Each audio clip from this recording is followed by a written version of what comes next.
First off, the most important thing you need to know is that no, high school is nothing like the movies. Hey guys, it's Amber. Welcome back to my channel. Today, I'll be giving you guys the ultimate guide of how to survive high school. All grade levels. So I have 6 pages worth of notes. So sit back, relax, grab a snack. For my snack, it might be a little weird, but I got chocolate chips. Honestly, it's just so good.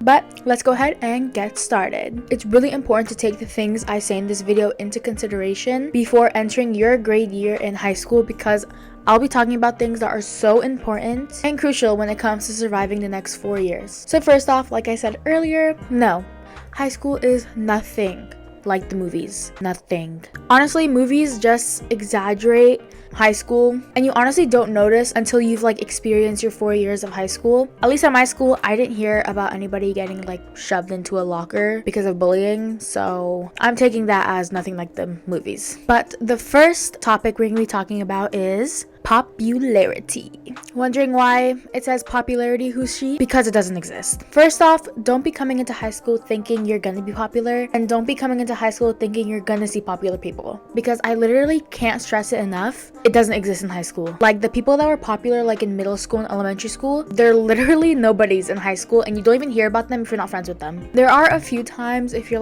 walking in the halls, you're gonna hear about somebody's major glow up or something, which happens. People glow up in high school. And also you can sometimes hear some people have the same mutual friends. Other than that, popularity literally isn't even a thing. It's honestly truly nothing to be intimidated by. Next topic we're gonna be talking about is change. This one I feel is really important when it comes to going into high school from middle school. So if you go into high school knowing that you have a plan of how you're gonna go through all 4 years, for example, if you have a plan of what classes you're gonna take each year, what clubs you're gonna join, just remember that these are the next 4 years of your life, and that anything could happen and anything can change. Change is honestly so good. Change is for the better. What would be the point of life if there wasn't change? Life would be really boring, honestly. For example, in middle school, I knew that my high school had a cooking class, and apparently it was a really popular class, and everybody wanted to take it. And at my school, seniors had a priority, so meaning seniors can most likely get the class easier than the 9th graders. So in middle school, I was okay, when I'm a senior, I'm gonna take cooking class. I asked my counselor if I can join the cooking class for senior year, and at first she was okay, yeah, that's fine. But then when I read my schedule later that year, I was actually put into child development, and I went and talked to my counselor. I was what about my cooking class? I've been looking forward to this class for freaking 3-4 years. So it turns out that the class was full and there's no more space, so I had to take a child development class. Honestly, at first I was a little upset, but I mean, in the end I got to take care of a little baby, so it was pretty fun in the end. So just know, change is good. It's okay if things change and don't go the way you planned from your middle school schedule. Next thing, which happens honestly at every single high school, I haven't heard of a high school that doesn't have this: drama. The most important thing to do is stay out of drama. There's definitely gonna be drama when you're in school, but just don't get in between or a part of the drama, because then that's where you're in trouble. So for example, if there's beef between you and somebody else, don't fight it out like children, because it's better to drop it if no one cooperates or somehow talk it out. Honestly, it's better to be just the bigger person. Even if it means walking away from the whole discussion, just be the bigger person and don't be embarrassing. And this is coming from somebody that was never in drama, and I was never a part of any tea that went along at school. When people would fight at my school, as a bystander, it was embarrassing, and everyone around me thought so too. So especially if you're seniors, if you guys are fighting as seniors, you guys are supposed to go college next year, what? If you're a senior fighting, that's just so embarrassing. And you may think you're cool beating up somebody. It's not cool.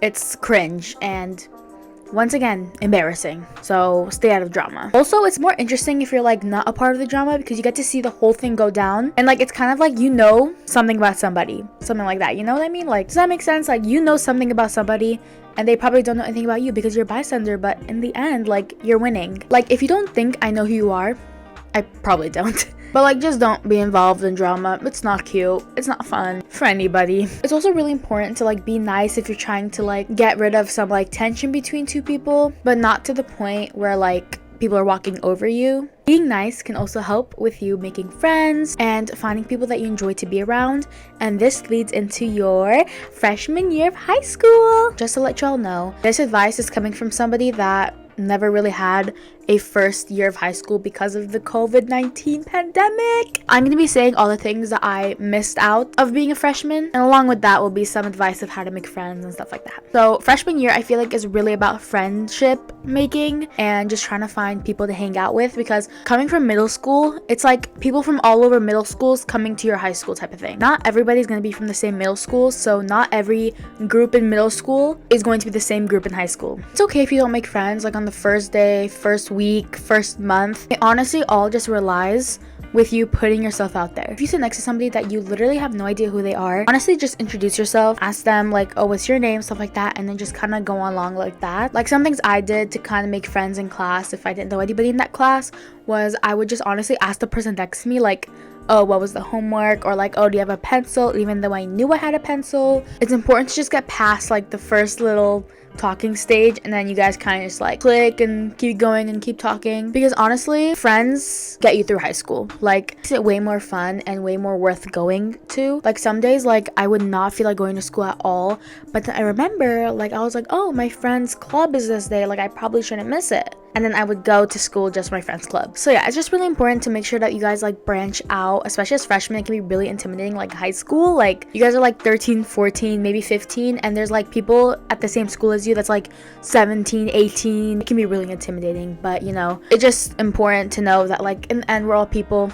You just gotta branch out, because honestly everyone's looking for friends. So especially on the first day, everyone's looking for friends. So honestly for freshman year, I think confidence is key. This goes along with like the whole branching yourself out to make more friends. Having confidence can really help with having like a positive mindset, and that's like really important, because you can't be going around like not confident in yourself. Like if you're not confident in yourself, it's gonna be a really tough time trying to find people to kind of boost you up like that. So just really you have to really just be confident in yourself to know that you're gonna make friends. It's all about the mindset. Like when you believe in yourself, you're more likely to see opportunities and obstacles. Something else that's really important, I can't literally stress this enough, and I've heard this from so many people: don't go into freshman year thinking freshman year doesn't count, colleges don't care about this year, which is sort of like kind of true, but at the same time what you do in freshman year kind of helps you like grow more in the following years. For example, if you are a freshman taking an AP class, that just shows you that you're able to take an AP class, and that throughout the years of high school you should probably continue taking AP classes. It's also important to know that like you should take classes that challenge you, but at the same time you know that you can handle. For example, I remember in junior year, me and my friends we were all in the same AP US history class, and in that class I was not doing good. Let me just say I was not doing good. And that year me and my friends were all like, okay, let's take AP Gov together, so if we all kind of go for AP Gov, we'll have like somewhat of a chance being in the same class. And I just knew I did not want to take AP Gov because I did so bad in AP US history. Like I didn't even take the test. Like that's how bad I was in class, that I knew that I was gonna fail the test, so I literally didn't buy it. But I was like, you know what, like I'll be with my friends, like not guaranteed, but I'll be with them, like that's all that matters. So I took AP Gov for one semester. None of my friends were in my class, actually. I was literally in there alone. And then you know what I did? I decided to take only one semester of AP Gov, and then I ended up dropping the class and taking regular econ. Honestly, this switch was great. I went from like a D to C in AP Gov to like a really high A the whole semester in econ. So it's worth it in the end, because like even though like a C is a B in AP and stuff like that, seeing the A and stuff like that, it kind of like made me feel more better about myself and kind of made me feel more confident that like at least I'm doing like good in something. So I definitely think just go with your gut and do what you can do. Don't do what your friends can do and stuff like that. Like do what you can do. Your next year is sophomore year. Freshman year was kind of like you're new to everything. All the teachers are nicer and you're still getting kind of like the hang around school. Sophomore year is when things get a little more serious. This year I would say it's more of like laying down solid things, either academically, socially, or personally. Personally, for me, in the social aspect, I didn't meet my real like friend group until sophomore year. Something that I wish I can tell my younger self is that, not even my younger self, like my sophomore year self, is that you aren't stuck with the friends you make. Like you're allowed to branch out, you're allowed to hang out with other people, and you're even allowed to like drop your other friends if they're toxic or rude and just not like you're not happy with them. It's okay to drop them and hang out with people you enjoy their company. Also in sophomore year, especially if you're planning to attend college for high school, it's really important to start branching out to AP classes. So if you guys don't know AP classes, you can take them in high school, and if you end up passing them, you can potentially kind of minus the classes you have to take in college. I don't really think of like AP classes as like college level classes. They're honestly just really fast paced. If you end up taking the AP test and if you score a 3 or higher, you don't have to take the class in college.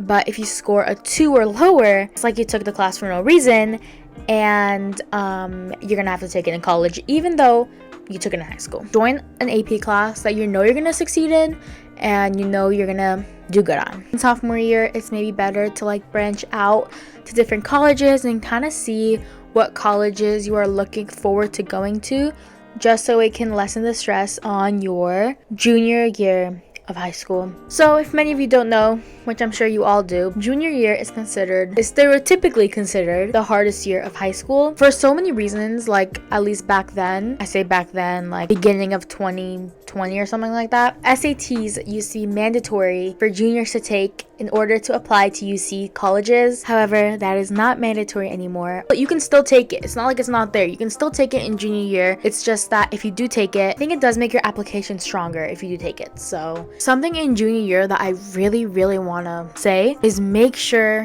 you are organized, especially with classes. And if you take any AP classes can get really stressful. So it's really important to kind of like get a planner, write down all your homework, write down your to-do list for the day. That way you can get things done like one thing at a time and you're not so overwhelmed and worked up. Junior can also be really stressful because there is a lot about college talk. There's a lot of college talk. Definitely take the college opportunities. At least at my school, it was sort of like colleges would come to our school to kind of like do a little review of their college and kind of just like tell you what it's about. Go to those, especially as juniors, go to those. It's really important that you kind of know where you want to go, so then in senior year when you start applying, you know exactly what school you're going to apply to. Last and finally not least, your senior year of high school. Exciting, very exciting, your senior year of high school. I just graduated high school and I want to say I don't miss it, but senior year could also be very hard. Personally, for me, it wasn't very hard, but it's very hard for a lot of people because they are applying to colleges. Senior year is where you apply for colleges. One thing I can say, and viewing this from other people, do not wait last minute to do your college essays. I'll say that again. Please do not wait last minute to do your college essays. Do not leave your essay a week before the due date, or else you will be stressing. You will be so stressed. And in the end, it's like not worth it if you're so stressed and you're writing an essay, it's gonna come out like crap. I got this info actually from my sister. Get a peer review on your essay. It's better to get kind of feedback from your essay. Doesn't matter if it's a student, a teacher, recommend teacher actually, especially your English teacher, because they'll know what they're talking about. If you get a peer to review your essay, it's more likely for them to catch mistakes than you. So definitely get that so you know your essays are looking good for the application. Go to the college you want to go to, okay? Don't go to the college your friend wants to go to. Don't go to the college your boyfriend wants to go to. Go to the college you want to go to. So a scenario is like you really want to go to UCLA, okay? Dream school since you're a kid. Your family's gone there. You want to go there. You want to continue the family legacy. You want to go to UCLA. You apply to 2 colleges.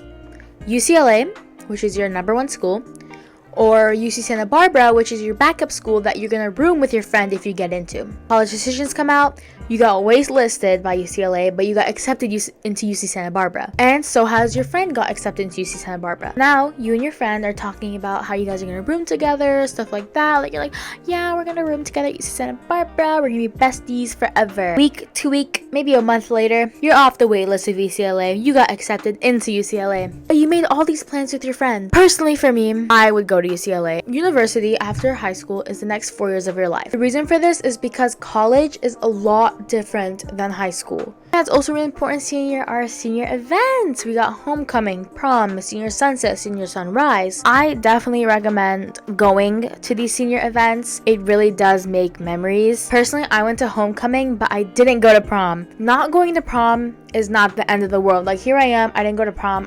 I'm still here. I'm chilling. I don't regret it. Even though like going to prom is such a big thing in high school, I feel like for me, the reason I didn't go to prom was because like I went to homecoming And don't get me wrong, that was like really fun. But like prom is honestly the same thing, just fancier dresses and bring a date with you. So I just didn't go, and it wasn't the end of the world. So honestly, if you don't feel like going to prom, don't go to prom. Something that also happens in senior year is grad night. Grad night is fun. I definitely recommend you go to grad night. Personally, for me, at my school, my grad night was very overpriced. They were selling Disney tickets for $300. I decided not to go to Disneyland because like normally like I don't even go to Disneyland. I've only been to Disneyland like once, I would say. So I'm not very like a Disney person. So when they were like Disneyland is grad night, where we're going for grad night, not like I was like jumping with joy and stuff like that. It wasn't such a big deal to me. And instead I literally went to Universal Studios. So in the end, like I did what I would enjoy more. And in the end, I think it is really worth it to go to all these events that the school provides for students because it's honestly a great way to make memories. So that's it, guys. That's all I have for this how to survive high school ultimate guide type of thing. I hope my pointers and advice help you guys in high school. Good luck out there. I hope you guys enjoyed this video, and I'll see you guys in the next one. Bye.